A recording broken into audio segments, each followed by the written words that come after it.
2 నిమిషాలు అలా ఉంచి ఆ తర్వాత కలుపుదాం. ఒకేసారి కలిపేస్తే నజ్జుగా అయిపోయినట్టు కనిపించింది. ఇట్లాగా ఒక 2-3 నిమిషాలు అలా వదిలేసిన తర్వాత కలిపామనుకో గుడ్డు కొంచెం పెద్ద ముక్కలుగా కనిపించి బాగుంటుంది. అప్పుడు అంటే మనం గుడ్డేసామని కూడా తెలియాలి కదా.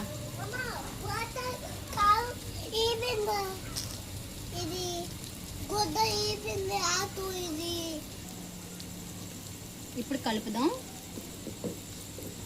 నాకేమో ఇది క్లాత్ తోటి పట్టుకోవడం కుదరట్లా.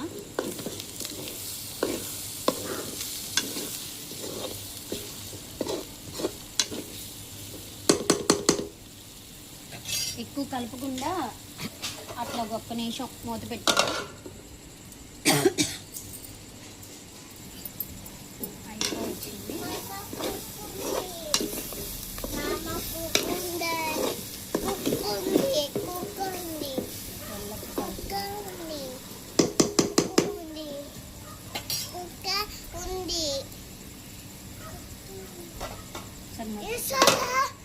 ఇప్పుడు ఒకసారి చూద్దాం. కోడిగుడ్డు పచ్చి రొయ్యల పొరుటు అయిపోయింది.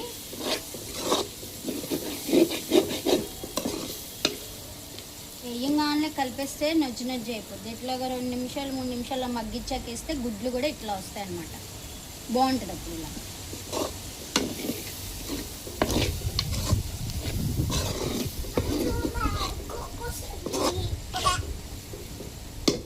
కోడిగుడ్డు పచ్చి రొయ్యల పొరుటు రెడీ అయిపోయింది.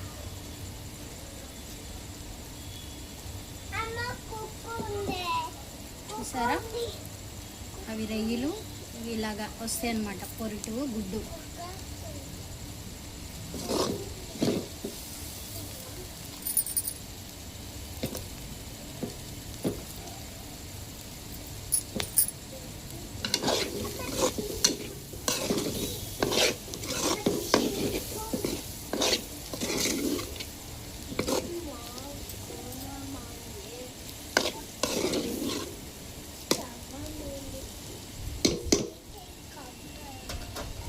అయిపోయింది ఫ్రెండ్స్.